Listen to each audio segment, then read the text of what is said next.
నిన్నటి రోజు అమ్మవారు గౌరీదేవి అనబడేటటువంటి అవతారాన్ని స్వీకరించడం, అలా స్వీకరించడం వల్ల లోకమునకు కలిగినటువంటి కళ్యాణము, కౌశికీ రూపంతో అమ్మవారు చేసినటువంటి రాక్షస సంహారము, దీని కొరకు పరమేశ్వరుడు చేసినటువంటి సంకల్పము, వీటిని గురించి మీకు నేను వివరణ చేసి ఉన్నాను. ఆ తల్లియే మహాకాళి, మహాలక్ష్మి, మహాసరస్వతి, దుర్గా, శతాక్షి, శాకాంబరి మొదలైనటువంటి రూపములను కూడా స్వీకరించింది. ఈ రూపములన్నీ కూడా అమ్మవారివి రాక్షస సంహారం చేసి ప్రజలను రక్షిస్తుంటాయి.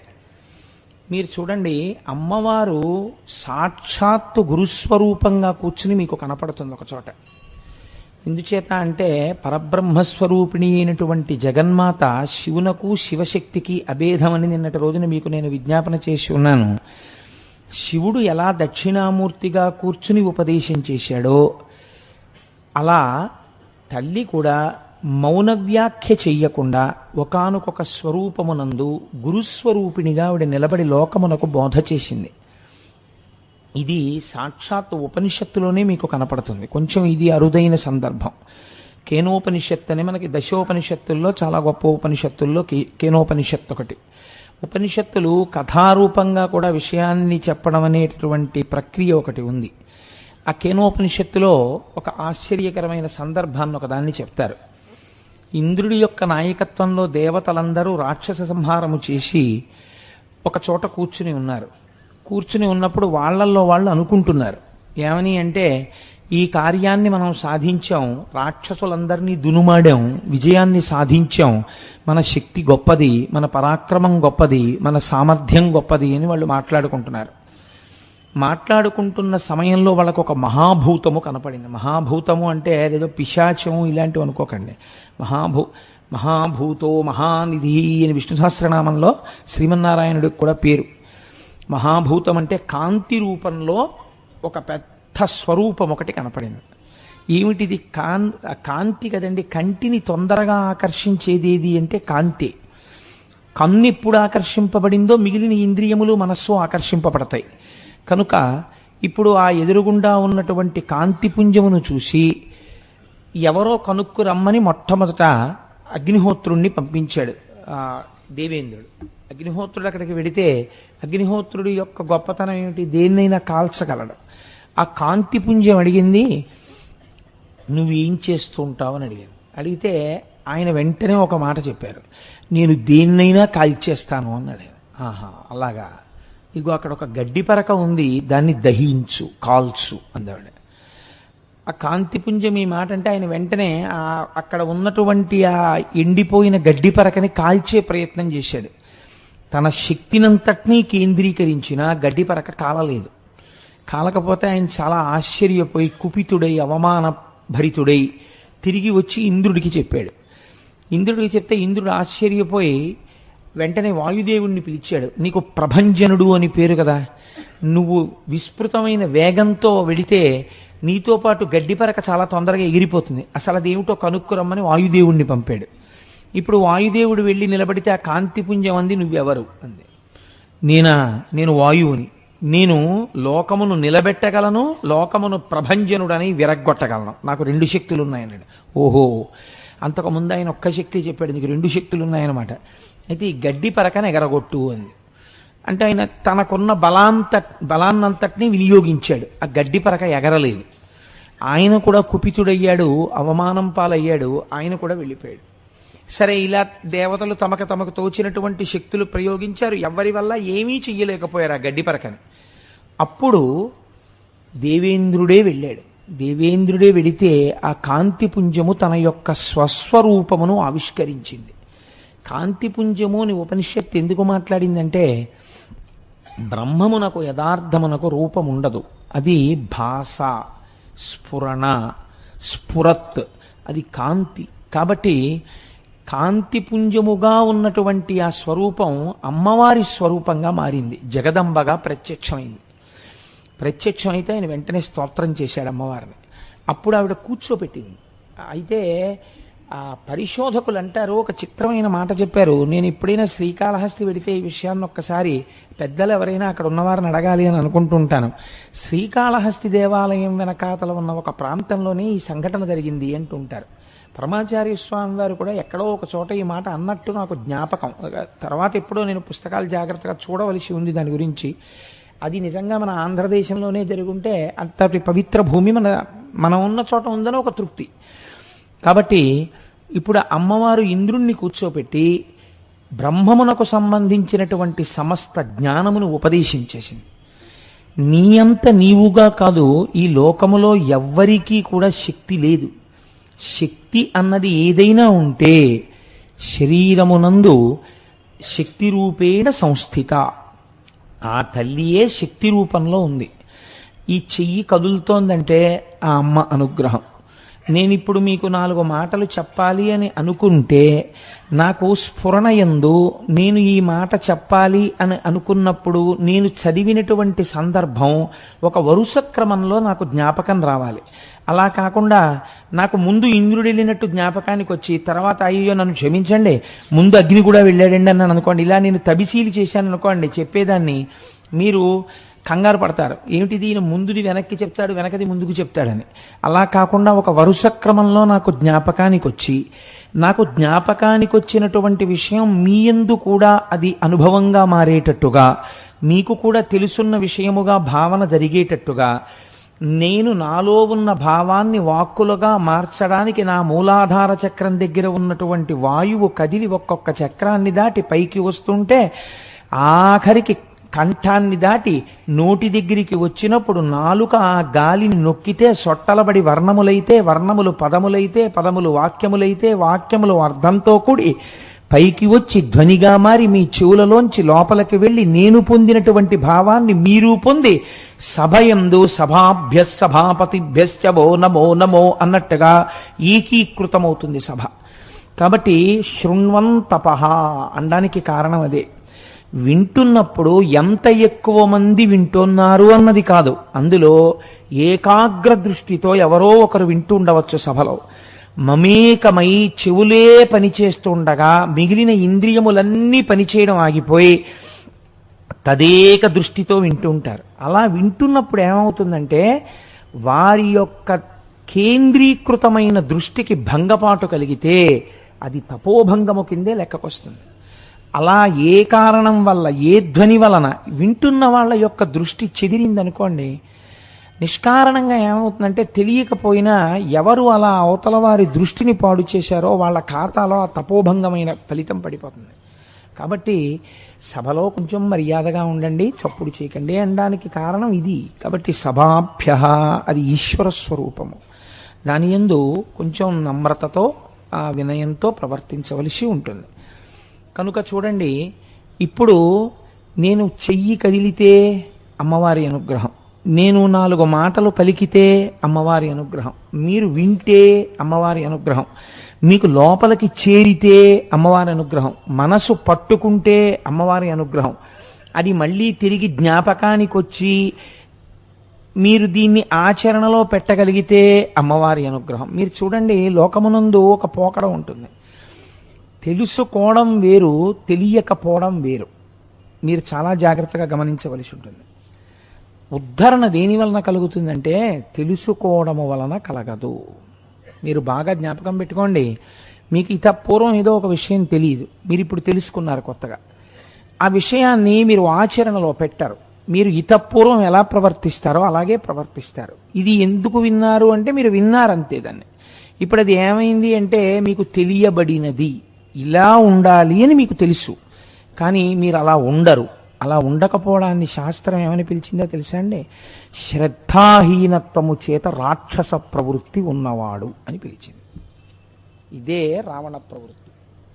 అన్నీ తెలుసు, కానీ తెలుసుకున్న ఏది ఆచరణలోకి రాదు. అలా ఆచరణలో పెట్టకుండా ఉండడం రాక్షస ప్రవృత్తి. చిత్తవృత్తి రూపంలో రాక్షసుడు లోపల కూర్చుని తెలుసుకున్న దాన్ని ఆచరణలో పెట్టనివ్వడు. అందుకని తెలుసుకోవడం ప్రధానమా, తెలుసుకున్నది ఆచరణలో పెట్టడం ప్రధానమా? తెలుసుకున్నానండి వల్ల ఉపయోగం ఏమి ఉండదు. తెలుసుకున్నది ఎంతవరకు ఆచరణలో పెడుతున్నారో కొన్ని విషయాలు ముఖాలు చూస్తేనే తెలుస్తాయి కదండి. కాబట్టి ఆచరణ లేని తెలుసుకోవడం రాక్షసత్వమును మాత్రమే ప్రకాశింపచేస్తుంది. కాబట్టి తెలుసుకున్నది ఆచరణలోకి రావాలి. కాబట్టి ఇప్పుడు ఆచరణలోకి రావాలంటే ఏమవ్వాలి? మీ మనస్సు అంగీకరించి ఇది మంచి కాబట్టి దీన్ని నువ్వు పాటించు అన్న విషయంలో మీ మనస్సు మీకు లొంగగలిగి ఉండాలి.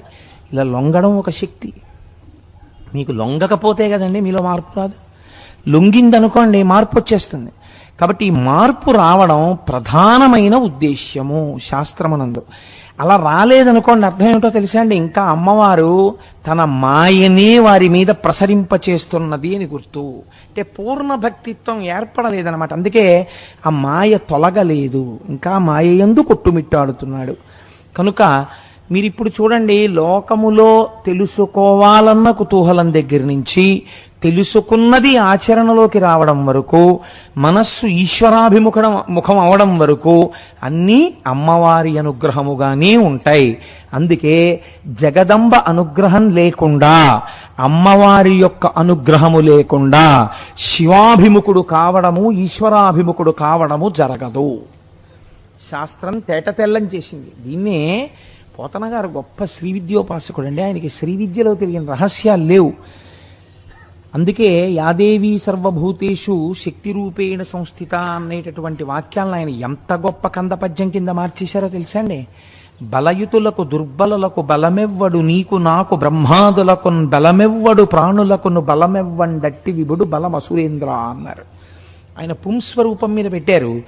అది దాని స్వరూపం పుంస్వరూపమా స్త్రీ స్వరూపమా పక్కన పెట్టేసేయండి. స్త్రీ పురుష నపుంసక మూర్తియును కాక, తిరియ కమర నరాది మూర్తియును కాక, కర్మ గుణభేద సరసత్ప్రకాశి కాక, వెనుక నన్నియుతానగు విభుతలంతో. కాబట్టి ఇది అమ్మవారి అనుగ్రహము అని పిలుస్తారు. ఇది ఇంద్రుడికి మాత్రమే బోధ చేయబడింది అంటే కేనోపనిషత్తులో వచ్చినటువంటి విషయంగా కానీ, శివమహాపురాణంలో వచ్చినటువంటి విషయంగా కానీ మీకు ఏమీ ఉపయోగం ఉండదు. బాగా జ్ఞాపకం పెట్టుకోండి. ఎందుకో తెలుసా? మీరు ఎప్పుడూ గుర్తుపెట్టుకోవలసింది ఏమిటంటే, మీరు ఏదైనా వ్యవహారమును చేస్తే మీ లోపల ఒక భావన ఉండాలి. మీరు 10 మాటలు పైకి చెప్పక్కర్లేదు, ఒక భావన మీకు ఉండాలి. ఏమిటో తెలుసా అండి ఆ భావన? ఇది అమ్మవారి అనుగ్రహం చేత నేను చెయ్యగలుగుతున్నాను. నేను మీకు ఒక తేలిక ఉదాహరణ చెప్తాను, మీరు పట్టుకుంటారు. ఆఫీస్కి ఒక టాప్ బాస్ ఉంటాడు. ప్రతి ఆఫీస్కి ఒక పెద్ద అధికారి. ఆ అధికారి ఒక 2000 మంది ఉద్యోగుల్లో ఒక ఉద్యోగిని నమ్మాడు. ఆ ఉద్యోగిని నమ్మి ఆయన ఏం చేస్తుంటాడంటే ప్రతి విషయానికి ఈయన మీద ఆధారపడతాడు. ఇప్పుడు అసలు ఈయన హాయిగా 10ంటికి ఆఫీస్కి వెళ్ళచ్చు, 5:30 అయ్యేటప్పటికి తిరిగి వచ్చేయచ్చు. కానీ ఈయన పరిస్థితి ఏమిటంటే అందరికన్నా ముందు తెల్లవారుజామున 5 గంటలకే ఈయన బయలుదేరిపోతుంటాడు. ఎందుకంటే ఆయన ఫోన్ చేస్తారు. ఫోన్ చేసి, అబ్బాయి నువ్వు బలానా చోటుకెళ్ళి ఇవ్వాలి, ఒక్కసారి అక్కడ విషయం కనుక్కొని 10 అయ్యేటప్పటికి ఆఫీస్కి వచ్చి నాకు చెప్పాలంటారు. ఈయన అక్కడికి వెళ్ళారనుకోండి, అక్కడ వాళ్ళందరూ భయపడతారు. ఎందుకంటే ఈయన అధికారి కాడు, ఈయనకేం చర్య తీసుకునే అధికారం లేదు. కానీ ఈయన చూసి ఏది చెప్తున్నాడో దాన్ని బట్టే ఆ పై అధికారి యొక్క అనుగ్రహము కానీ ఆగ్రహము కానీ ఉంటాయి. కాబట్టి ఇప్పుడు ఆయనకి ఏమిటి ఉత్సాహం? ఈయనకి కొత్తగా జీతం ఏం పెరగదు. తెల్లవారుదామున 5 గంటల నుంచి రాత్రి 11 వరకు ఆఫీసులో ఉంటాడు. ఎందుకుంటాడు? ఒక్కటే కారణం, పై అధికారి యొక్క మన్నన నేను చూరగొన్నాను. పరమాచార్య స్వామి ఇదే చెప్పేవారు.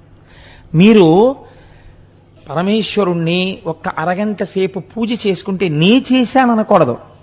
పై అధికారి యొక్క మన్నన పొందాను నేను, ఇవాళ తెల్లవారికట్టే వెళ్ళి అక్కడ కనుక్కొచ్చి ఆయనకి చెప్పడం వల్ల ఎంత మంచి పని చేసావా, నువ్వు కరెక్ట్గా చెప్పావు, నీ వల్ల నేను రైట్ యాక్షన్ తీసుకోగలిగాను, లేకపోతే నాకు అదుపు తప్పు ఉండేది డిస్ట్రిక్ట్ అని పై ఆఫీసర్ అంటే it's a pat on his shoulder, పొంగిపోతాడంతే ఆయన. అలా మీరేమనుకోవాలంటే ఒక పూజ చేస్తే ఇది అమ్మవారి అనుగ్రహం. నాతో నా తల్లి ఇవాళ 1 గంట పూజ చేయించింది. ఎందరో 1 గంట పూజ చేయలేకపోయిన వాళ్ళు ఉన్నారు. నా అదృష్టం, నా తల్లి నాతో పూజ చేయిస్తోంది. నా తల్లి నాతో సమంత్రకమైన విభూతి ధారణ చేయిస్తోంది. నా తల్లి నాతో సంధ్యావందనం చేయిస్తోంది. నా తల్లి నాతో దేవాలయానికి దర్శనం చేయిస్తోంది. నా తల్లి నా చేత ఎన్నో విషయాలు చెప్పించింది. ఇవన్నీ ఎందుకు చెప్పిస్తోంది ఆవిడ?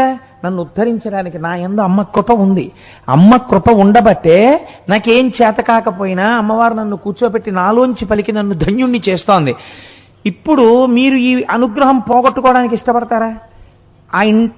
ఆఫీసర్ గారు అనుగ్రహం పొందాలనుకున్నవాడు ఆఫీసర్ గారు పిలిచి, ఏమయ్యా ఇవాళ నువ్వు కొంచెం అక్కడికి వెళ్ళాలంటే, నేను వెళ్ళనండి, నేను తిరగలేకపోతున్నాను, నేను వెళ్ళను అన్నాడు అనుకోండి. అయితే మానే అని చెప్పి ఇంకో ఆయన దగ్గరికి వెళ్ళి ఇంకొక ఆయన్ని పిలిచి ఆయనతో చేయించుకుంటాడు. ఆయనకి ఏం ఇబ్బంది లేదు. ఆయన పని జరగకపోతే ఆయన ఎవరిని పిలిస్తే వాడే ధన్యుడు, ఆయనతో చేయించుకుంటాడు. కానీ మీరు 4 రోజులు సీట్లో 10ంటికి వచ్చి మామూలుగా కూర్చుంటే మిగిలిన వాళ్ళందరూ, ఏంటంటే ఈ మధ్య అసలు మిమ్మల్ని ఆఫీసర్ గారు ఏం పిలవట్లేదు, ఎక్కడికి పంపించట్లేదు, అయిపోయింది ఏంటి మీ చాప్టర్, ఇంకా పోయిందా, ఏమైనా డిఫరెన్సెస్ వచ్చాయా అని మొదలెడతారు. చూడండి మీరు ఇది ఈశ్వరానుగ్రహము కాదు నా ప్రజ్ఞ అన్నారనుకోండి, more royal than the king గా ఉన్నాడంటే ఇలాగే దూరం పెడతారు.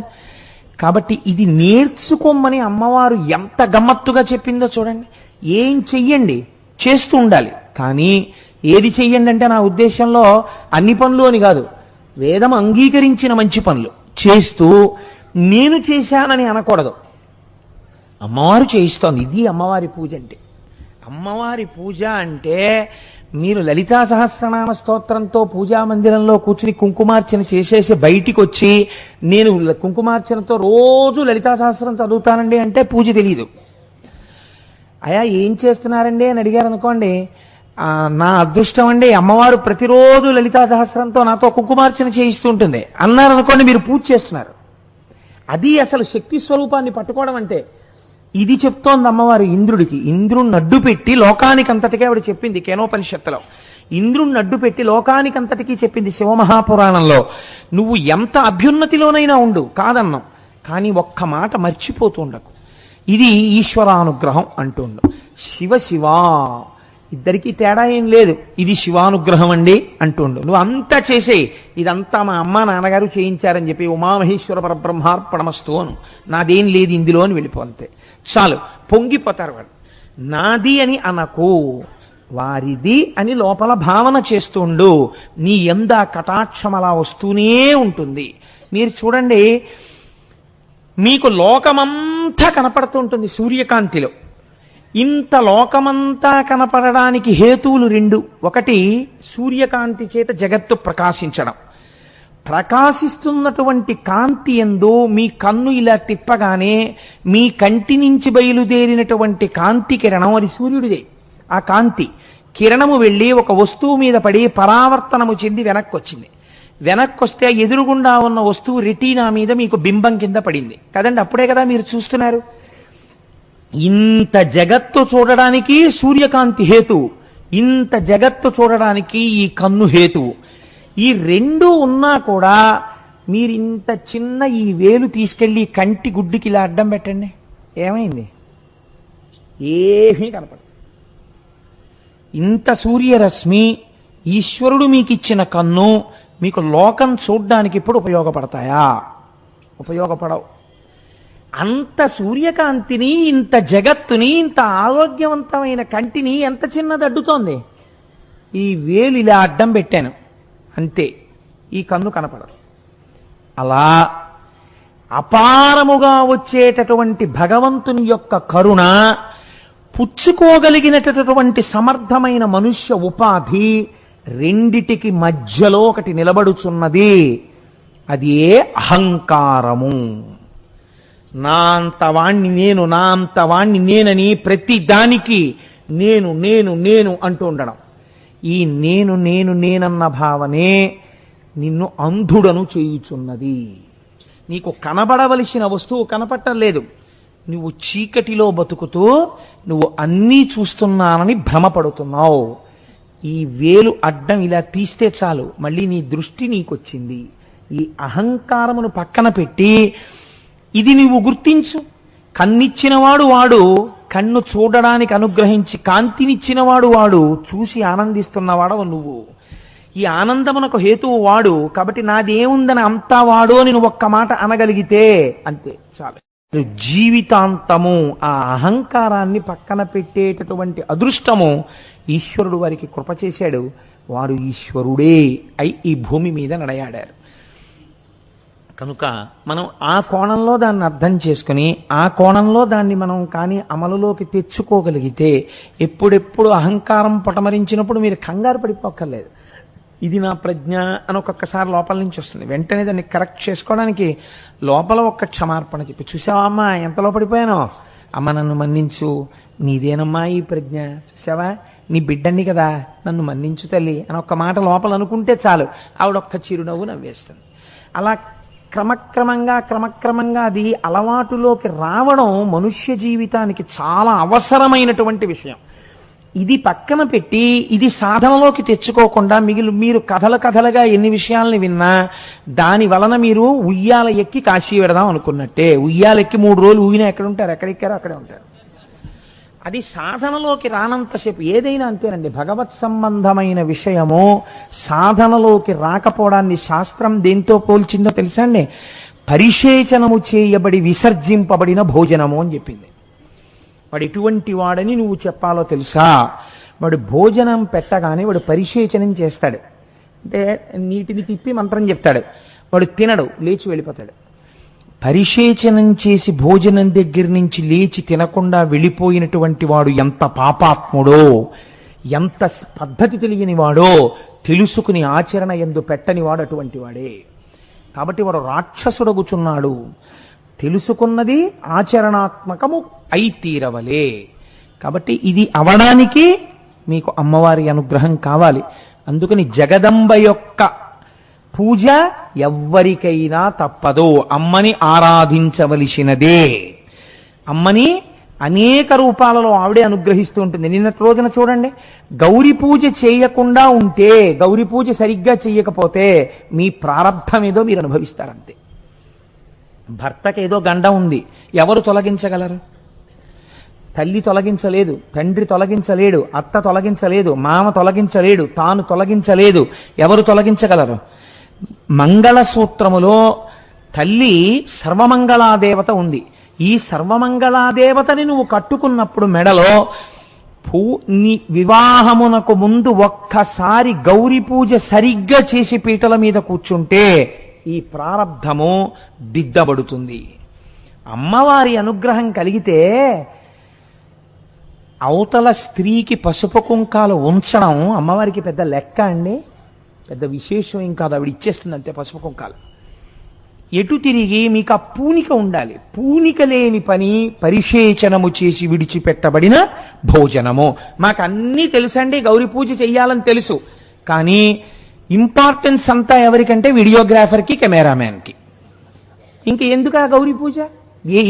ఎవరిని ఉద్ధరించడానికి అది కాదు. నిజంగా నీ కూతురు అభ్యున్నతి గురించి నువ్వు కోరుకున్న వాడివైతే నువ్వు వీడియో తీయించుకోవద్దని నేను అంటలేదు. గౌరీ పూజ సశాస్త్రీయంగా జరిగేటట్టుగా ఉచ్చారణ తెలిసి, పదబంధం తెలిసి, తప్పులు చదవకుండా ఉండే వాళ్ళని కూర్చోపెట్టి లలితా సహస్రనామ స్తోత్ర పారాయణం జరుగుతుండగా అమ్మా మనసారా గౌరీదేవిని పూజించు అని చెప్పి నీ కూతురుతో పూజ చేయించి అంతా అయిపోయిన తర్వాత నువ్వు అలాగే కూర్చుని ఒక్కసారి కెమెరాకు పోజులు ఇచ్చినారు అంటారు చూసారా, అలా కాసేపు వీడియో తీయించుకో, ప్రమాదం ఏం లేదు. కానీ నువ్వు పూజకి వాళ్ళ తప్పని నేను అన్నాను, ఎందుకంటే వాళ్ళ ప్రొఫెషన్ అది, వాళ్ళు అలా తీస్తే ఒప్పుకోరు కదా మీరు. అందుకని వాళ్ళు ఏమంటారు, ఇటు చూడండి అంటారు. ఇటు చూడండి అంటే నువ్వు గౌరీదేవిని చూడడం మానేసి యాంత్రికంగా ఇలా వేస్తూ ఇలా ఫోటోలు తీయించుకుంటే, ఇలా వీడియోలు తీయించుకుంటే అది వచ్చిన పెద్దలకి నువ్వు తీసుకెళ్ళి ఇదిగోనండి మా ఇంట్లో గౌరీ పూజని చూపిస్తే నీ ఇంటి సంస్కారం బయటికి వచ్చిందేమో, కానీ నీ కూతురును ఉద్ధరించుకునే ప్రయత్నం నువ్వు చేయలేదు. నువ్వు ఖర్చు పెట్టిన లక్షలు బూడిదలో పోసిన పన్నీరు. అందుకని నిజంగా చెయ్యాలంటే ఆచరణాత్మకమై ఉండాలి విద్య. కాబట్టి ఆచరణ యందు పెట్టవలే. ఇదే ఉమానుగ్రహము అని పిలుస్తుంది శాస్త్రం. అటువంటి అనుగ్రహం మనకి అమ్మవారి యొక్క అనుగ్రహంగా కలగాలి అని మనం తల్లిని ప్రార్థన చేద్దాం. ఇవాల్టి రోజున కృష్ణపక్షంలో వచ్చినటువంటి విధియ, ఇది దాటితే తదియ కదండి. శాస్త్రం ఏమంటుందంటే శుక్లపక్షంలో వచ్చేటటువంటి విధియ కాని తదియ నాటి చంద్రరేఖ ఆకాశంలో ఎలా ఉంటుందో ఆ చంద్రరేఖయే పార్వతీ పరమేశ్వరుల యొక్క కిరీటము మీద ఉండేటటువంటి చంద్రరేఖ. ఎప్పుడైనా అసలు వాళ్ళిద్దరి కిరీటాల మీద ఎలాంటి చంద్రరేఖ ఉంటుందో చూడాలి అని అనుకుంటే శుక్లపక్షంలో ఆకాశం వంక చూడాలి. చూస్తే అక్కడ కనపడే చంద్రరేఖ ఎలా ఉంటుందో అదే చంద్రరేఖ పార్వతీ పరమేశ్వరుల కిరీటం మీద ఉంటుంది. పైగా అలా దర్శనం చేయడం చాలా మంచిది కూడా. అలా మీరు భావన చేసి ఒక్కసారి ఆకాశంలో కిరీటం వంక చూస్తే మీకు తెలియకుండానే ఎన్నో అభ్యున్నతులు కలుగుతాయి. అందుకే ఆ చంద్రుడి మీద సౌందర్యలహరిలో శంకర భగవత్పాదులు ఇన్ని శ్లోకాలు ఇచ్చారు.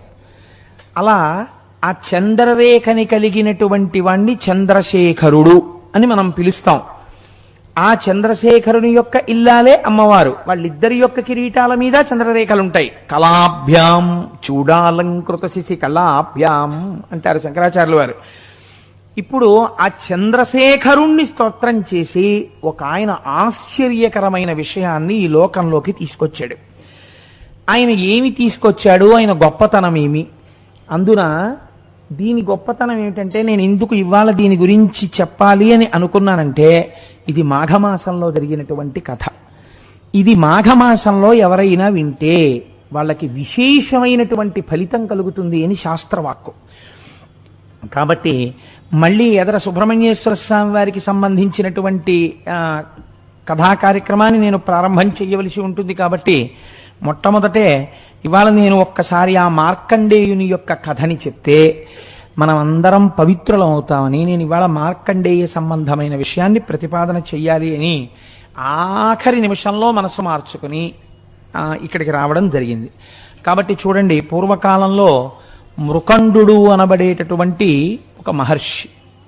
దీన్ని చాలా శ్రద్ధగా అవధరించండి. ఎందుచేత అంటే మనకి శాస్త్రంలో ఒక విషయం ఉంది. కొన్ని గహనంగా ఉంటాయి, కష్టంగా ఉంటాయి. అవి నారికేళ్ల పాకం, తినడం కష్టం. కొన్ని చాలా తేలిగ్గా ఉంటాయి. కానీ చిత్రం ఏమిటంటే, చాలా తేలికగా ఉన్నటువంటి విషయాలే అపారమైన కృపని వర్షించేస్తాయి. అలాంటి వాటిల్లో మార్కండేయుని యొక్క కథ ఒకటి. ఈ మృకండు మహర్షి చాలా గొప్పవాడు అంటే ఐశ్వర్య సంబంధమై కాదు, గృహస్థాశ్రమ ధర్మ నిర్వహణ యందు ఆయన భార్య అయినటువంటి మరుద్వతి ఇద్దరూ కూడా బహుశ్రద్ధ పూనిక కలిగినటువంటి వారు. శ్రీహిమభూధరాంతికము చెందిన పుణ్యవన ప్రదేశమందా హరిదశ్వతేజుడు మహాత్ముడునైన మృకండు మౌని తద్గేహినియౌ మరుద్వతి సతీతిల కంబును భూరి శిష్య సందోహము కొల్వగా నియతితో శివుని కొల్చుతునుండే ఇచ్చలున్. వీళ్ళిద్దరూ కూడా హిమాలయ పర్వత ప్రాంతములో ఉండేటటువంటి ఒక ఆశ్రమమును నిర్మాణము చేసుకొని మృకండు మహర్షి తన తల్లిదండ్రులతో తన భార్య అయినటువంటి మరుద్వతితో కలిసి అక్కడ నివాసమును చేయుచున్నారు. వీళ్ళిద్దరితో పాటుగా అనేక మంది శిష్యులు, మృకండు మహర్షి యొక్క శిష్యులు కూడా అక్కడ ఉండేవారు. ఈ శిష్యులు అనబడేటటువంటిది ఒక చిత్రమైన ప్రక్రియ. అసలు నిజానికి మనం ఉపనయనం అని చేస్తాం. అంటే ఇవాళ చేసేటటువంటి ఉపనయనం ఒక స్థాయి ఉపనయనం అనుకోండి, దాన్ని కూడా నేను తప్పు పట్టను, ఎందుకంటే ఉన్నంతలో అవకాశంలో చేస్తున్నారు. అసలు ఉపనయనము అంటే వేదము చెప్పేటటువంటి గురువు గారి దగ్గరికి తీసుకెళ్లబడడానికి అనువైనటువంటి కర్మ చేయడాన్ని ఉపనయనము అంటారు. అది తండ్రి గారు చెయ్యాలి. కాబట్టి ఇప్పుడు ఉపనయనం చేస్తే ఆ పిల్లాడు ఎక్కడికి వెళ్ళాలి? గురువుగారి దగ్గరికి వెళ్ళిపోతాడు. గురువుగారి దగ్గరికి వెళ్ళిపోతే గురువుగారు ఏం చేస్తారు? పూర్వం చాలా చిత్రంగా ఉండేది పద్ధతి. ధర్మము ఆశ్చర్యకరంగా ఉండేది. అది రాజు బిడ్డే కానివ్వండి, సామాన్యుడి బిడ్డే కానివ్వండి, చదువుకోవాలంటే ఎక్కడికో వెళ్ళి మళ్ళీ ఇంటికి వెళ్ళడం ఉండేది కాదు. గురువుగారి దగ్గరికి వెళ్ళిపోవాలి. ఈ గురుపత్ని ఏం చేస్తుంది? ఆవిడే వీళ్ళందరికీ తల్లి, ఆయన తండ్రి. కాబట్టి ఇప్పుడు వయస్సుతో నిమిత్తం ఉండేది కాదు. గురుపత్ని గురువుకిని వాళ్ళు గౌరవింపబడేవారు. ఇప్పుడు వాళ్ళిద్దరూ ఏం చేస్తారు అంటే, ప్రతిరోజు ఈ పిల్లలకు ఆయన పాఠాలు నేర్పుతారు. నేర్పిన తర్వాత ఈ పిల్లలందరూ భిక్షాన్నం తీసుకురావడానికి పెడతారు. భిక్షాన్నం తీసుకొచ్చి అక్కడ పెడతారు. గురువు గారు అందులో కొంత భాగాన్ని తీసి శిష్యులకిచ్చి తినమనిస్తారు. శిష్యులు ఆ భిక్షాన్నంతో బతుకుతారు. ఈయన పాఠం నేర్పుతూ ఉంటారు. లోకమునందు అనుభవాన్ని గణిస్తారు. గురువుగారు నేను చెప్పేదంతా మీకు చెప్పేశాను నాయన, తన విద్య యందు మోహం లేకుండా నేర్పేస్తాడు. అంతా నేర్పేసిన తర్వాత గురువుకి ఇప్పుడు ఏదో ఒక బహుమతిని ఇవ్వాలి. ఇది ఎవరు ఇవ్వాలి? శిష్యుడి దగ్గర ఏముందని ఇస్తాడు అంటే, పూర్వం శాస్త్రం అంది, ఈ బాధ్యత ప్రభుత్వానిది, రాజుది. ఆ శిష్యుడు ఏమివ్వాలో దాన్ని రాజుగారు ఇచ్చేవారు శిష్యుడికి. ఆ శిష్యుడు పట్టుకెళ్ళి గురువు గారికి ఇచ్చేవాడు. ఒక్కొక్కసారి అలా గురువులు ఐశ్వర్యవంతులై ఉండేవారు. ఒక్కొక్క గురువు ఈ చేత్తో పుచ్చుకుని మళ్ళీ ఈ చేత్తో దానం చేసేవాడు.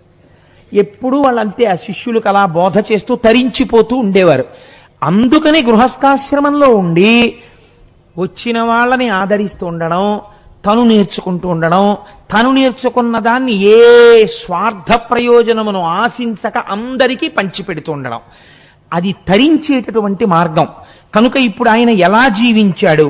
శ్రీహిమభూధరాంతికము చెందిన పుణ్యవన ప్రదేశమందా హరిదశ్వతేజుడు, ఆ మహానుభావుడైనటువంటి ఆ మృకండు మహర్షి మరుద్వతి అనబడేటటువంటి తన భార్యతో శిష్యులతో కలిసి నైష్టికమైనటువంటి ఇటువంటి జీవితాన్ని గడుపుతున్నాడు.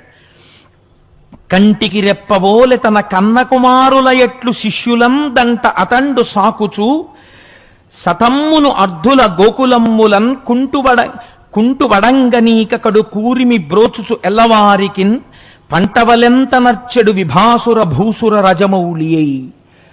కన్న తల్లి కన్న తండ్రి బిడ్డల్ని ఎలా సాకుతారో అలా తమ శిష్యుల యొక్క యోగక్షేమములను వహిస్తూ మహానుభావుడై ఆవులనన్నింటినీ కూడా కొన్నింటిని చేరదీసి ఆ ఆవులను కాపాడుతూ ఆ ఆవు పాలతో నిరంతరము శివార్చన చేస్తూ భూసుర రాజమౌళి అయి ఇక్కడే ఉన్నటువంటి దేవతల ప్రభువా అన్నట్టుగా ఇంతమంది కామితములను తీరుస్తూ ఆయన ఈ లోకమునందు ప్రకాశించుచున్నాడు.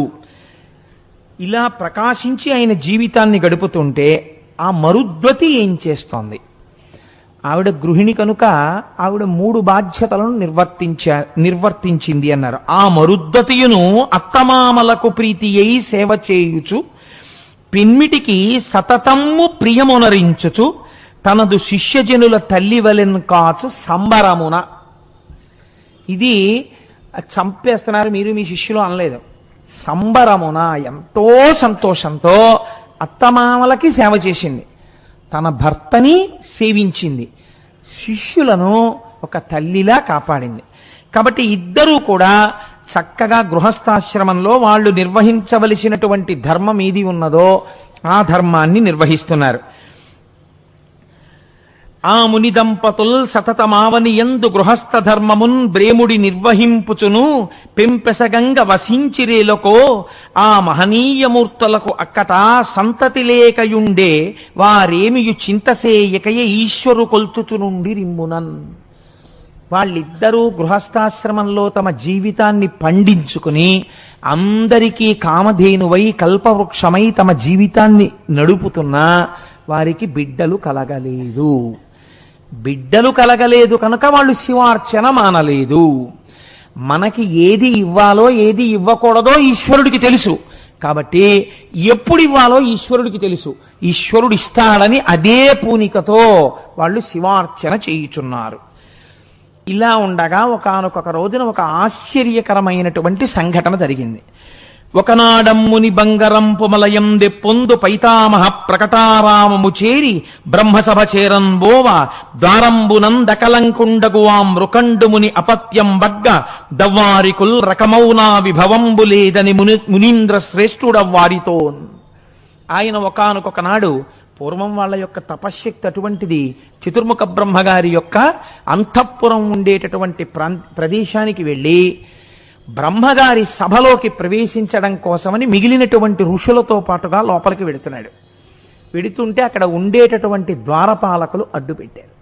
మీరు లోపలికి వెళ్ళకూడదు అన్నారు. ఆయన ఆశ్చర్యపోయాడు. ఏమి నేను ఎందుకు వెళ్ళకూడదు అన్నాడు. అపత్యం బడ్గా అన్నారు వాళ్ళు. నీకు సంతానము లేదు, సంతానము లేనటువంటి కారణము ఉన్న సందర్భంలో నీకు బ్రహ్మసభా ప్రవేశార్హత లేదు. ఎందుకని? ఇక్కడ మీరు ఒక ప్రశ్న అడగచ్చు, ఎందుకంటే అంత గట్టిగా పట్టుకోవడం అని. అంటే శాస్త్రవాక్కు మీకు నేను చెప్తాను, వాళ్ళు కావాలని అవమానించడం వాళ్ళ ఉద్దేశ్యం కాదు. పితృరుణం తీరదు. తాను కూడా ఒక కొడుకుని కనకపోతే పితృరుణం తీరదు. కాబట్టి సంతానమును కని తీరాలి. పైగా వివాహం ఎవరైనా చేసుకోకపోతే వాళ్ళ తల్లిదండ్రులు పొందే అదృష్టం ఏమిటో తెలుసా అండి? బ్రహ్మచర్యంలోనే ఉండిపోయాడు అనుకోండి, పోనీ ఏదో చిట్ట చివర తురీయాశ్రమంలోకి వెళ్లకుండా ఇటు గృహస్థు కాడు, ఇటు బ్రహ్మచారి, ఇటు ఆ వివాహం చేసుకోకుండా అలా ఉండిపోతే ఇలాంటి బిడ్డన్ని కన్నారు కాబట్టి వాళ్ళ తల్లిదండ్రులందరినీ తిరగేసి చెట్లకు కట్టేస్తారు. మీరు దేవీ భాగవతంలో దీనికి సంబంధించి ఒక కథ ఉన్నది. అందుకే నేను పెళ్లి చేసుకోను అని అనరాదు, పెళ్లి చేసుకొని తీరాలి. ఇవాళ కలియుగం కదా, నాకు చాలా మూఢులైన వాళ్ళు కొంతమంది కనపడుతుంటారు. మేము పెళ్లి చేసుకోండి అంటుంటారు. నాకు ఈ మధ్య ఒక ఆయన అమెరికా నుంచి ఫోన్ చేశాడు. నేను భగవత్ సంబంధమైన విషయాలు చాలా చదివానండి, విన్నాను, నేను పెళ్లి చేసుకోవద్దు అనుకుంటున్నాను, ఇలాగే ఉండిపోదాం అనుకుంటున్నాను, ఎందుకు ఈ లంపటం అని. నీకు సంకటం, పెళ్లి చేసుకో అని చెప్పాను. నువ్వు పెళ్లి చేసుకో, నీ కర్మ, పెళ్లి చేసుకోకపోతే పాడైపోతావు. శాస్త్రం అలా అంగీకరించలేదు, చక్కగా పెళ్లి చేసుకో. నువ్వేమీ పాడైపోవు పెళ్లి చేసుకుంటే. ఎలా శాస్త్రాన్ని పట్టుకోవాలో అలా పట్టుకున్నవాడు పెళ్ళై తరించిపోతాడు తప్ప పాడైపోయేది ఏమీ ఉండదు. కాబట్టి వివాహం చేసుకుని పితృరుణం తీర్చుకో అని చెప్పాను. కాబట్టి ఇప్పుడు పితృరుణం తీరలేదు, ఇది దోషం. అందుకని అపత్యం బట్గా, కాబట్టి నువ్వు బ్రహ్మసభలో ప్రవేశించడానికి వీల్లేదు, రుణం ఉండిపోయింది. కాబట్టి మీరు మరోలా భావించకండి, మీరు గొప్ప ఋషి, సాత్విక స్వభావము కలిగిన వారు, మీకు ఇందులో ఉన్న ధర్మ సూక్ష్మము మీకు తెలుసు. మా నోటితో అనిపించకండి, మీ మనస్సు ఖేద పెట్టకూడదు. కాబట్టి మీరు బ్రహ్మసభలో ప్రవేశించరాదు, దయచేసి మీరు తిరిగి వెళ్ళిపోండి అన్నారు. అనగానే ఆ మృకండు మహర్షి కూడా ధర్మ సూక్ష్మం తెలుసున్నవాడు. కాబట్టి అనవిని మౌనియంత హృదయంబున నెవ్వగ చెంది కుంది అవ్వనమును బాసి స్వీయమగు వాసము చేరగ వచ్చుచుండే ఆ దినమున కొందరింటికి విదేశ మునీంద్రుల భార్యలు యోగినులరుదేరా అత్తపసి గేహినివారల కాంచి ప్రేమయ్యై. నిజమే, నాకు పితృరుణం తీరలేదు, నాకు అపత్య దోషం ఉంది అని మృకండు మహర్షి కొంచెం మనస్సులో బాధపడుతూ, అయ్యో నన్ను ఎందుకు ఈశ్వరుడు పితృరుణం నుంచి విముక్తుణ్ణి చెయ్యలేదు అని బెంగ పెట్టుకుని తిరిగి వచ్చేస్తున్నాడు. అదే సమయంలో వేరొక ప్రదేశంలో ఉండేటటువంటి మహర్షుల యొక్క భార్యలు ఇక్కడ ప్రదేశంలో ఉండేటటువంటి తపోవనాల్ని దర్శించడం కోసమని వచ్చారు. వచ్చి వాళ్ళు ఈ మరుద్వతిని చూశారు, మృకండు మహర్షి యొక్క భార్యని. వారు ఋషుల యొక్క భార్యలే. వాళ్ళు ఈవిడ్ని చూసి చాలా సంతసించి ఆవిడ ఇంట్లోకి వెళ్ళి, అమ్మ మాకు చాలా దూర ప్రాంతం నుంచి వచ్చాం, ఇక్కడ ఉన్న ప్రదేశాలన్నీ చూడ్డానికి, మాకు నువ్వు కొద్దిగా దేవతార్చనమునకు అవకాశం ఇయ్యగలవా? దేవతార్చనం అంటే భోజనం పెట్టడం కలిపి.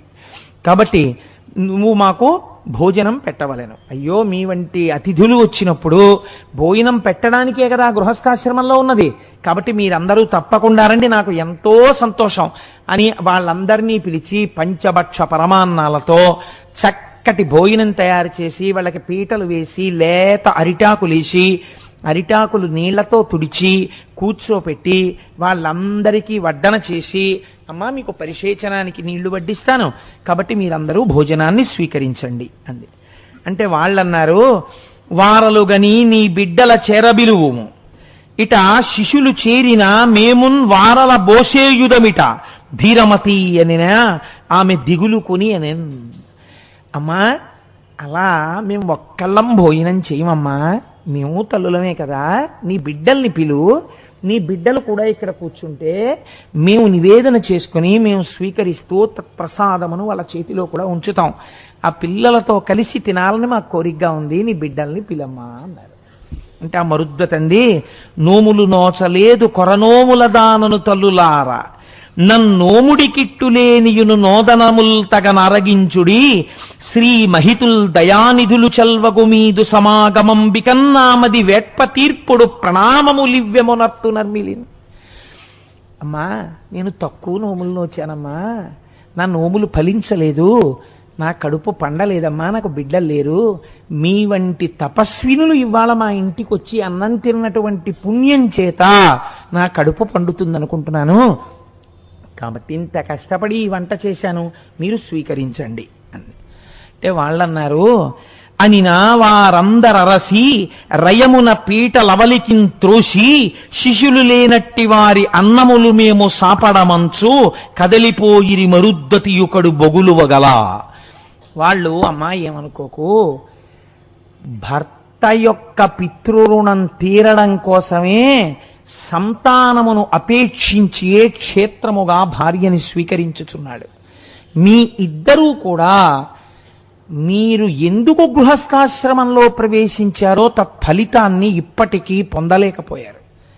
కాబట్టి అలా బిడ్డలు లేని ఇంట మేము భోజనం చెయ్యమమ్మా, ఏమనుకోకని చెప్పి పీటలు తోసేసి వాళ్ళు లేచి బయటికి వెళ్ళిపోయారు.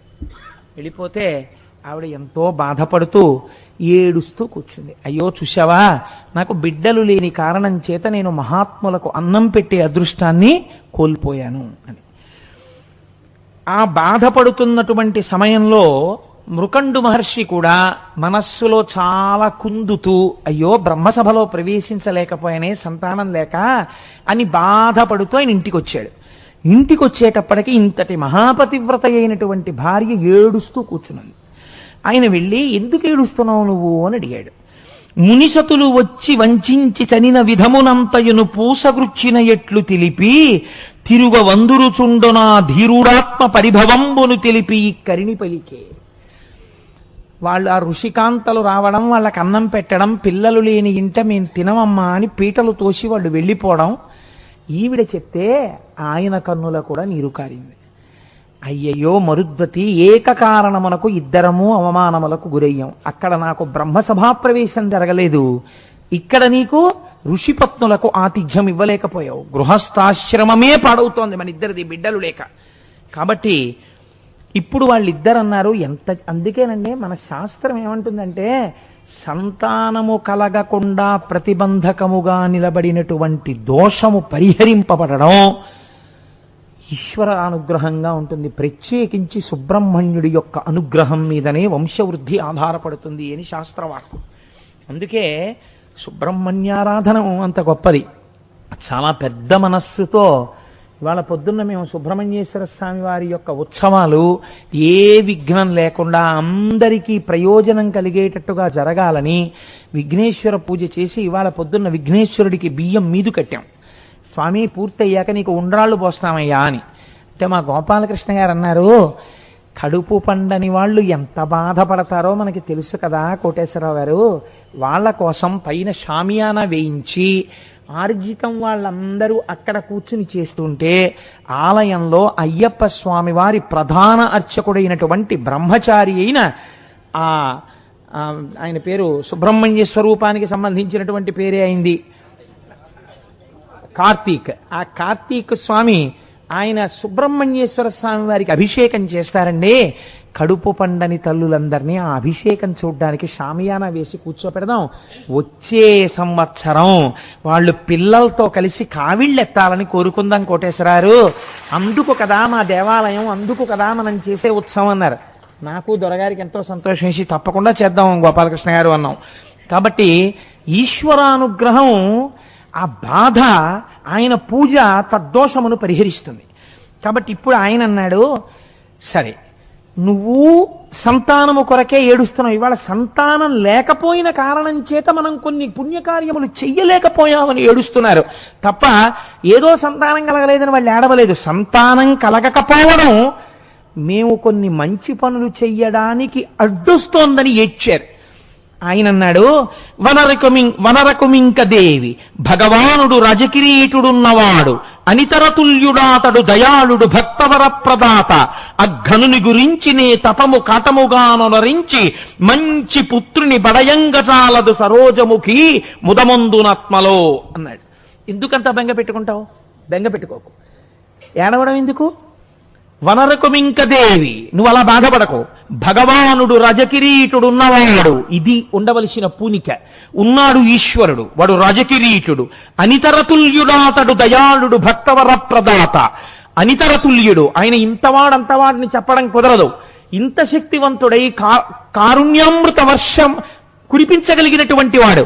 కాబట్టి అఘనుని గురించి నే తపము కాటముగానొనరించి మంచి పుత్రుని బడయంగజాలదు సరోజముఖి ముదమందునాత్మలో. నేను ఆ పరమశివుడి గురించి తపస్సు చేస్తాను, మంచి కొడుకుని కంటాను.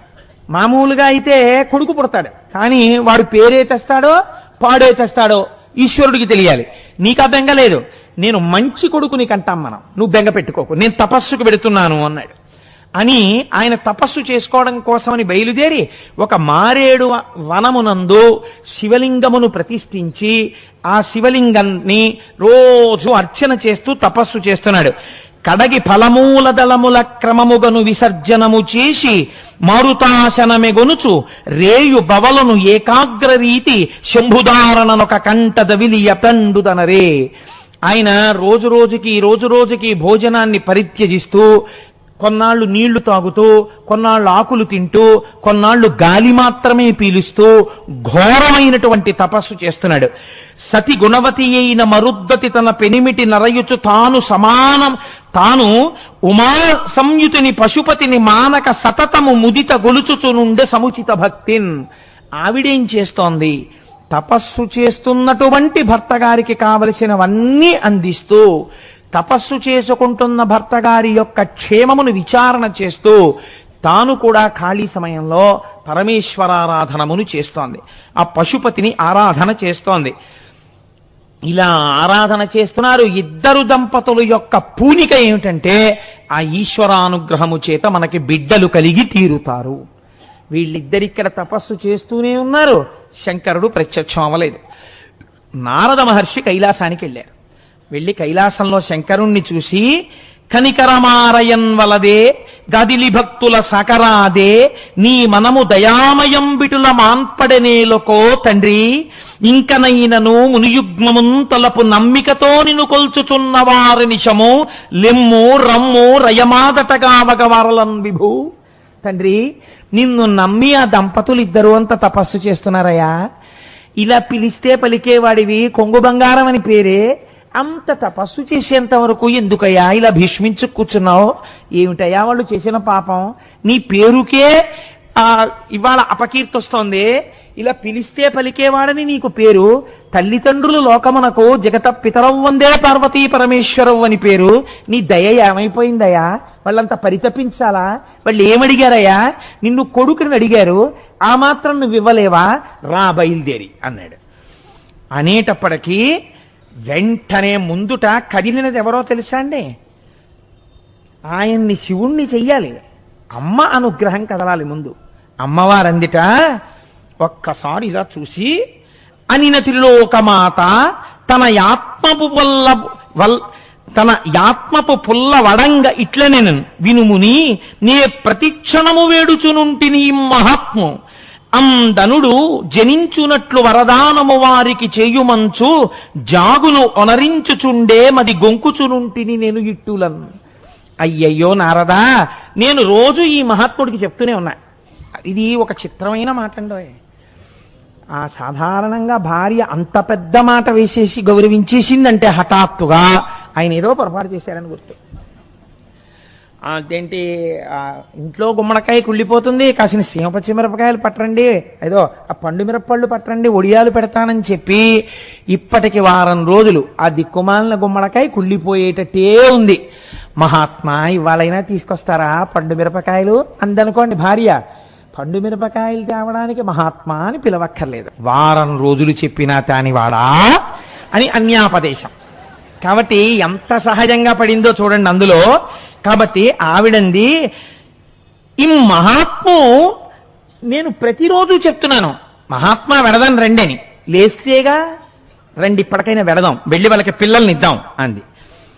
ఇలా చెప్తే అఖిలాండేశ్వరి అయిన అమ్మవారు శివుడితో ఇలా చెప్పి శివుడితో అందిట తిన్నగా చూసి నారదుడితో కదా ఈ మాట చెప్పింది. ఈయనకి రోజు చెప్తున్నాను కదలరు అని. అనిపోదము వేగ నవ్వనికి భూనిక నొక్క క్షణంబునేని కాలూది వసింప నిప్పుడి దయోన్నత లిమ్మిక రమ్ము నాదుపై నాదరముంపు భక్తుజనలందిటు జాలము సేయవెన్నడున్ మోదముతో ఇకన్ పయనమున్ ప్రకటింపుము నందికిమ్ముగన్. ఏమిటయా శంకరా అలా కూర్చుంటారేమిటి మీరు? అలా కూర్చోకూడదు. ఒక క్షణం ఆలస్యం చేయడానికి వీల్లేదు. మనం ఉత్తర క్షణం నందీశ్వరుడి మీద కూర్చుని ఉండాలి.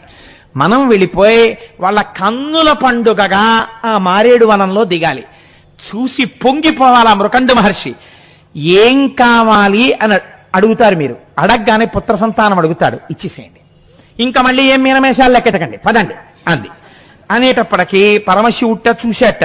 చూసి అయ్యయ్యో నేను మాత్రం కాదన్నానా ఈశ్వరి, దా అని నందీశ్వరుణ్ణి పిలిచాట. పిలిచి నందివాహనుడై గబగబా బయలుదేరి వచ్చేశాడు మారేడు వనానికి. తల్లిదండ్రులు ఎప్పుడైతే వెళ్తున్నారో వెనక గణపతి బయలుదేరాడు, సుబ్రహ్మణ్యుడు బయలుదేరాడు, ప్రమదగణాలు బయలుదేరాయి, నారదుడు బయలుదేరాడు, లోకపాలకులు బయలుదేరారు. తన వెంటన్ సిరిలచ్చి వెంటన వరోధ వ్రాతమున్నట్టుగా అందరూ వచ్చేశారు. ఒక్కసారి మారేడు వనంలో ఇంతమంది దిగిపోయారు. ఏం అదృష్టం అండి మృకండు మహర్షిని. నిలబడిపోతే ఆయన కన్నులు విప్పి చూసి సాష్టాంగ దండ ప్రణామం చేసి స్తోత్రం చేసి శంకరుణ్ణి నిలబడ్డాడు. శివుడును మౌని చూచి ఎన్ చిత్తమునం తగమెచ్చినాడనీదు విమలమైన చిత్తము దూరపు భక్తియు తపంబు పెంపు ఆయువు కడుంగల్గు వారలన యోగ్యుల కొడుకుల ఇచ్చునట్లు నింతువో 16 వర్షములకే పరమందు సుపుత్రు కోరేదో. ఎన్ని విశేషణాలు వేశాడో చూడండి శంకరుడు. శివుడును మౌని చూచి ఎన్ చిత్తమునం తగమిచ్చినాడనీద విమలమైన చిత్తము దూరపు భక్తియు తపంబు పెంపు. ఏమయ్యా నీ తపస్సు చూసి నేను ఎంత పొంగిపోయానో తెలుసా? ఎంత నిర్మలమైన మనస్సయ్యా నీది. నేను రాకపోయినా నువ్వు కోపగించుకోలేదయ్యా. అంటే అసలు లోకమునకు ఒక గొప్ప విషయాన్ని ఆవిష్కరించగలిగినటువంటి కొడుకుని పొందడానికి అర్హుడైన వాడు ఈయనే. కాబట్టి నీకేం కావాలని అడగట్లేదు ఇప్పుడు శంకరుడు. నేనే నీకు ఇద్దామనుకుంటున్నాను. అయోగ్యులు, వంశానికి చెడ్డ పేరు తెచ్చేవారు, నీకు మనశ్శాంతి లేకుండా చేసేవారు 100 కొడుకులు కావాలా? 16 సంవత్సరములకే పరాన్ని పొందేటటువంటి కొడుకు కావాలా? ఎవరు కావాలో చెప్పు అన్నాడు. ఇది చాలా కొంచెం క్లిష్టమైన సమస్య కదండి బాహ్యంలో.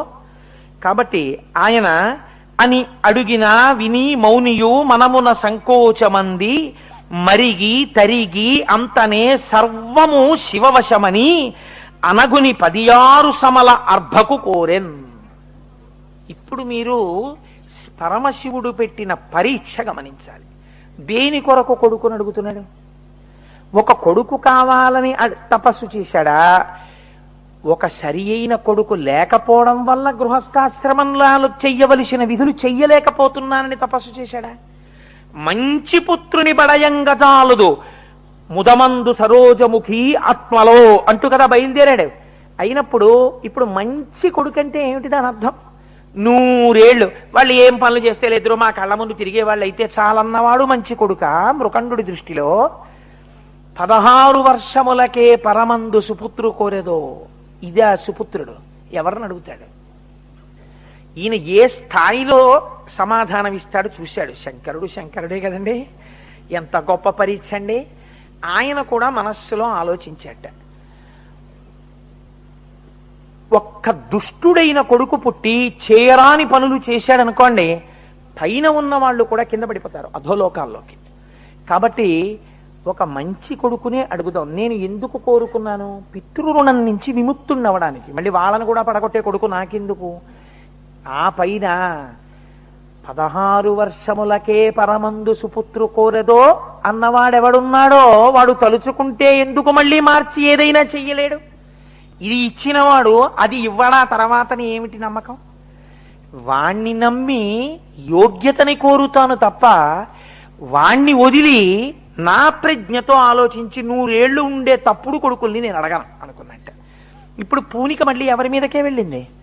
ఆయన మీదే పెట్టాడు పూనిక. అంటే అసలు మార్కండేయ మహర్షి పుట్టక పూర్వమే శంకరుడి మీద నమ్మకంతో వాళ్ళు అటువంటి కొడుకుని అడిగారు. కాబట్టి ఆయన అన్నాడు, ఈశ్వర నాకు 16 వర్షములకే పరమందు సుపుత్రు కోరెదో అని అడిగావు కదా, అట్లాంటి కొడుకునే ప్రసాదించు అన్నాడు.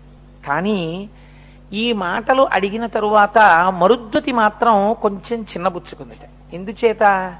తల్లి ప్రేగే కదండి. పిల్లలు లేకపోవడం ఎంత కష్టమో, పుట్టినటువంటి పిల్లాడు చాలా యోగ్యుడై 16 ఏళ్లే బతుకుతాడని తెలియడం మరీ కష్టం.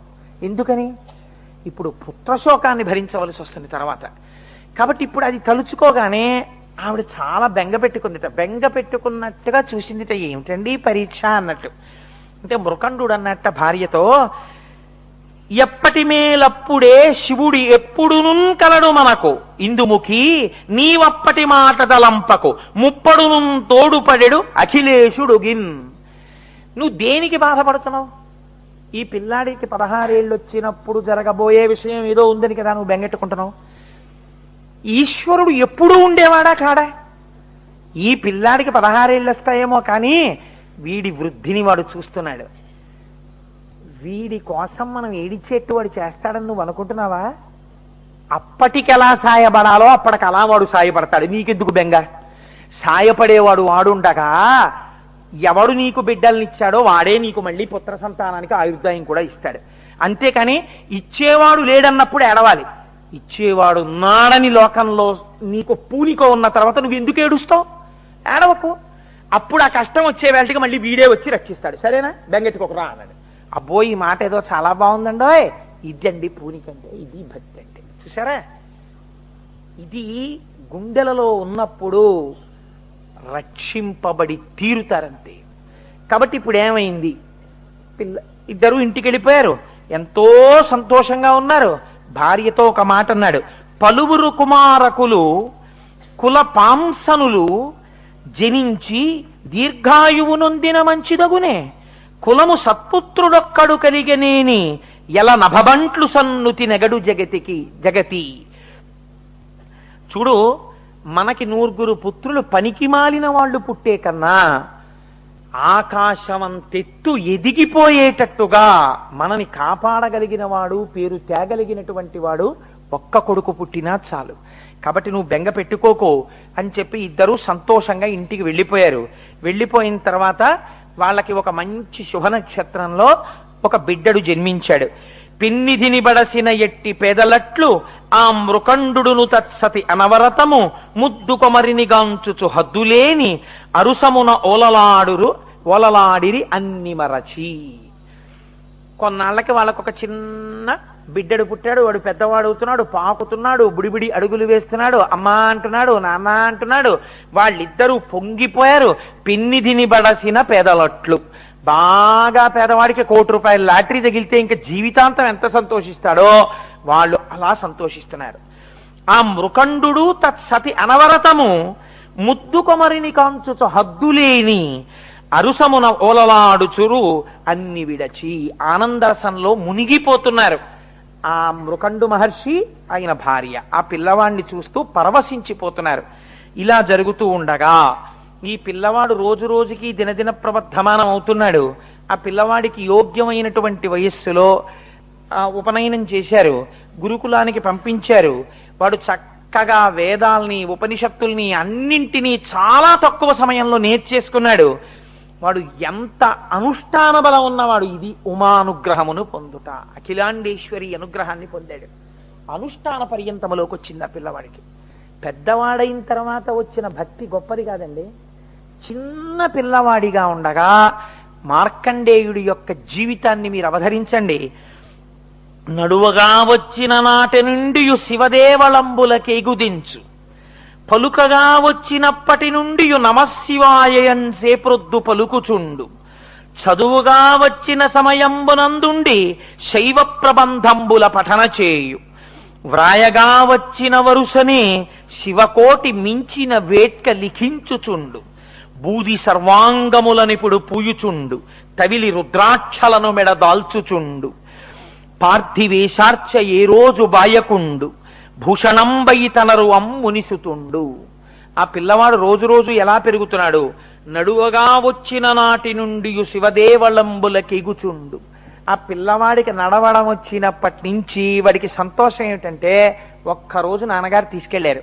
వాడు ఆ బుడి అడుగులు వేసుకుంటూ శివాలయంలోకి వెళ్ళి ఆ శివుడికి దండం పెడుతుండేవాడు. ఎగిరి శివుడి యొక్క ఆ కొమ్ముల్లోంచి శివలింగ దర్శనం చేసి పొంగిపోతుండేవాడు. పలుకగా వచ్చినప్పటి నుండి నమశివాయన్సే ప్రొద్దు పలుకుచుండు. వాడికి మాట్లాడడం వచ్చినప్పటి నుంచి ఎప్పుడు నమశివాయ నమశివాయ నమశివాయ అంటూ ఉండేవాడు. చదువుగా వచ్చిన సమయమందుండి శైవ ప్రబంధంబుల పఠన చేయు, వాడికి చదవడం వచ్చినప్పటి నుంచి నాన్నగారి యొక్క శైవ ప్రబంధాలన్నీ తీసి చదువుతుండేవాడు. వ్రాయగా వచ్చిన వరుసనే శివకోటి మిక్కిలి వేట్క లిఖించుచుండు. శివనామం ఎంత గొప్పదండి, మామూలు నామం ఏమిటది. అందుకే మీకు ఇప్పుడు శ్రీ శివ కోటినామాల పుస్తకాలు పంచబోతున్నారు.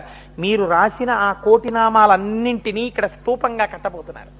కాబట్టి దానికి ఒక మహానుభావుడు మోహన్ రావు అనుకుంటాను ముందుకొచ్చే శ్రీ శివ నామాలతో శివకోటి పుస్తకాలు వేస్తున్నారు. చదువుకోవడం వినడంతో సరిపోదుగా, చెయ్యాలి. కాబట్టి నేను శివకోటి నామాలు ఇస్తానండి, రోజుకొక్క పేజీ రాసి మళ్ళీ మనం ఒక ఉత్సవం చేసి మళ్ళీ శివుడి గురించో 3 రోజులు సభ చేసి స్తూపంలో ఈ శివకోటి పుస్తకాలన్నీ వేద్దామన్నారు. కాబట్టి చూడండి, ఆయన వ్రాయగా వచ్చిన వరుసనే శివకోటి మించిన వేట్క లిఖించుతుండు. వ్రాయడం వచ్చినప్పటి నుంచి రోజు శ్రీ శివ శ్రీ శివ శ్రీ శివ అని శివకోటి రాసేవట్ట. బూది సర్వాంగముల నిపుడు పూయుచుండు. విభూతిని ఒంటి నిండా అన్యవయవాలకి రాసుకునేవాడు. తవిలి రుద్రాక్షలను మెడ తాల్చుచుండు. రుద్రాక్షలని మెడ నిండా వేసుకునేవాడు. పార్థివేశార్చ ఏనాడు బాయకుండు. ఏ రోజున పార్థివలింగానికి పూజ చెయ్యకుండా ఉండేవాడు కాదు. భూషణం బయితనరు అమ్మునిసుతుండు. ఆయన ఒక పెద్ద భూషణమై లోకమంతటి చేత గౌరవింపబడుతున్నాడు. ఇలా ఉంటూ వేదములంతదంగముల వేగని నేర్చి శివాగమంబుల ఆదరమొప్పగా చదివి ఆరసి దర్శన జాలమంతయున్మీదట శైవతత్వమును మేల్మినిరింగి శివుండె సర్వసంపాదకుడంచులో తెలిసి పాయక కొల్చుచునుండె శంకరున్. శైవాగమాలన్నీ చదివాడు, ఉపనిషత్తులు చదివాడు, వేదాలు చదువుకున్నాడు. ఈ లోకమునందు శివుణ్ణి నమ్మిన వాడికి ఏ బెంగ లేదు. శివ అన్నవాడికి, శివనామం చెప్పిన వాడికి, శివపూజ చేసిన వాడికి సర్వలోకైక ప్రభువైన శివానుగ్రహం కలిగి తీరుతుంది అని నమ్మాడు. నమ్మి ఎప్పుడు శివనామం చెప్తూ పరమ సంతోషంగా గడిపేస్తున్నాడు. ఇలా గడిపేస్తుండగా ఒకానొకనాడు నారద మహర్షి అక్కడికి వచ్చారు. నారద మహర్షి వచ్చి ఆ మృకండు మహర్షిని, మృకండు మహర్షి యొక్క భార్యని చూశారు. నారద మహర్షి వచ్చారు, ఆయనకి అర్ఘ్యపాద్యాదులను సమర్పించారు. ఎంతో పొంగిపోయారు. పొంగిపోయిన తర్వాత చాలా బాగుంది, కానీ చాలా సంతోషంగా ఉంది, మీ ఇల్లు చూస్తుంటే ఎంత పొంగుగా ఉంది, మృకండుడా నీకు తగిన కుమారుడు లభించాడోయ్. కానీ ఒక్క విషయం మీకు జ్ఞాపకంలో ఉందా? ఈ పిల్లవాడికి 15వ సంవత్సరం వెళ్ళిపోయి 16వ సంవత్సరం వచ్చేసింది. 16వ సంవత్సరం కూడా కొద్ది రోజులలో పూర్తి అయిపోబోతోంది. 16వ సంవత్సరం పూర్తయిపోయిన పుట్టినరోజు నాడే ఉపద్రవం కూడా వచ్చేస్తుంది. ఇంత మనసు పెంచుకున్నారే, ఇంత మంచి పిల్లవాడే, ఇంత తల్లిదండ్రుల్ని సేవిస్తాడే, ఇంత శివభక్తుడే, ఇలాంటి పిల్లవాడికి ఏదైనా జరగరానిది జరిగిపోతే మీరు తట్టుకోగలరా? ఈ పిల్లవాడి ఆయుర్దాయం అయిపోతోంది కదా అని నారదుడు ఈ మాట చెప్పగానే మొట్టమొదట భూమి మీద పడిపోయి ఆవు దూడ కనపడకపోతే అంబారావం చేస్తూ పరిగెత్తినట్టు పిల్లాన్ని తలుచుకుని మార్కండేయ మార్కండేయ అని పిలుస్తూ ఆడుకుంటున్న పిల్లాడి దగ్గరికి పరిగెత్తి నేల మీద పడి పొర్లుతూ గుండెలు బాదుకుని మరుద్వతి ఏడుస్తోందట. కొద్ది రోజుల్లో వాడు వెళ్ళిపోతాడన్న సత్యాన్ని భరించలేక. ఇంత తపోనిష్టాగరిష్ఠుడైనటువంటి మృకండు కూడా ఆ దుఃఖం మూర్చుకోలేక కింద పడి దుల్లుతున్నాడు, దుల్లి ఏడుస్తున్నాడు. ఇంతలో మార్కండేయుడు గబగబా లోపలికి వచ్చాడు. 16 సంవత్సరముల పిల్లవాడు. ఆయన అన్నాడు, ఎందుకు ఏడుస్తున్నారు మీరు అని అడిగాడు. కుందగనేల మీరిటులా కోమల చంద్రధరుండుండె భక్తులకు వందురనీక సాకునదెవాసి సుమి అల శూలపాణికే గందరగోళమున్గొనక గాదిలి పుత్రుడపింపు పొంచు మున్ముందుగ పంపుడంత శుభముల్ సమకూరు తొలంగు అంగదల్. ఆయన వచ్చి, ఎందుకమ్మా ఏడుస్తున్నారు, ఏమవుతోందని ఏడుస్తున్నారమ్మా అని అడిగాడు. ఈ ఉన్న సత్యాన్ని వాళ్ళు ఎరుకలో పెట్టారు.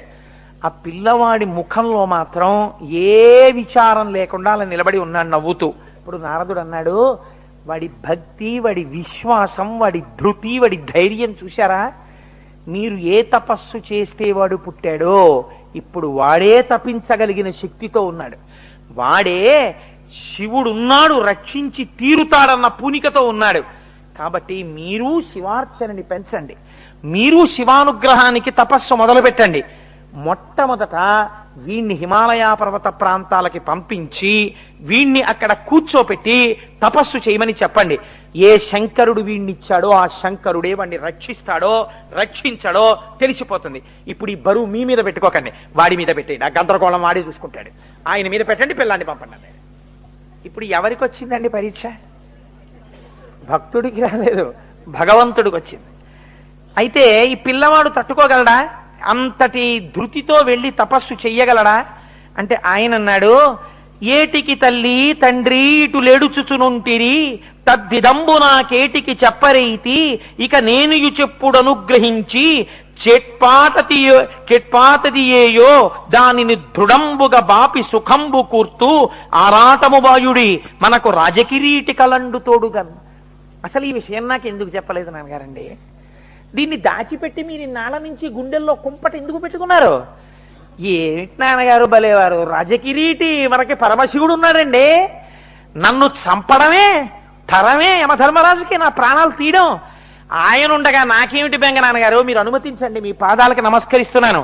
ఆయుష్మాన్ భవ, విజయోస్తు, శుభం భూ. ఆ రాజకిరీటుడున్నాడు, బెంగ పెట్టుకోకండి.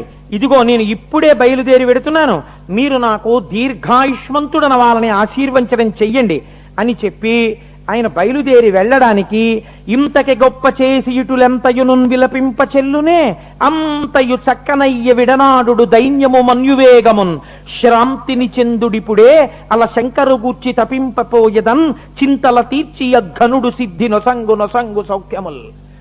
ఆ శంకరుడు గురించి తపస్సు చేస్తాను, ఆ మహానుభావుడు నాకు సిద్ధినిస్తాడు, సమస్తమైనటువంటి భోగాల్నిస్తాడు, ఐశ్వర్యాన్నిస్తాడు, ఆయుర్దాయాన్నిస్తాడు. మీరు బెంగ పెట్టుకోకండి నాన్నగారండి, మీరు కూడా శివారాధన చేయండి అని చెప్పి ఆ పిల్లవాడు వెళ్ళిపోయాడు. వెళ్ళిపోయి హిమాలయ పర్వత ప్రాంతమునందు ఒక శివలింగాన్ని తయారు చేసి దానికి ఒక చిన్న దేవాలయం లాంటిది ఒకటి నిర్మాణం చేసుకొని ఇట్లు దీవింపవారంత నెలమి చెంది మునికుమారుడు అవనికి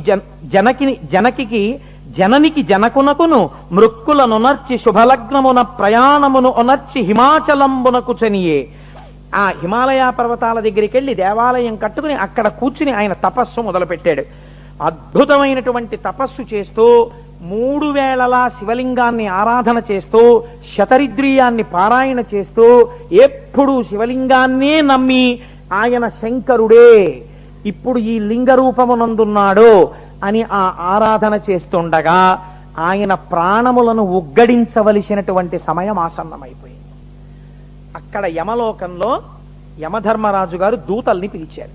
పిలిచి కాలుండుగ్రతరాత్ముడై అడరి మార్కండేయు హింసింపనా భీలాకారుల ఆత్మదూతల కడున్ భీష్మక్రియాధుర్యులన్ వైళంబారసి పంపవారలు మహావష్టంభమేపారగా బ్రూలేయాద్రితటిన్ వసించు మునిరాడ్బాలున్ వడించెరుడున్.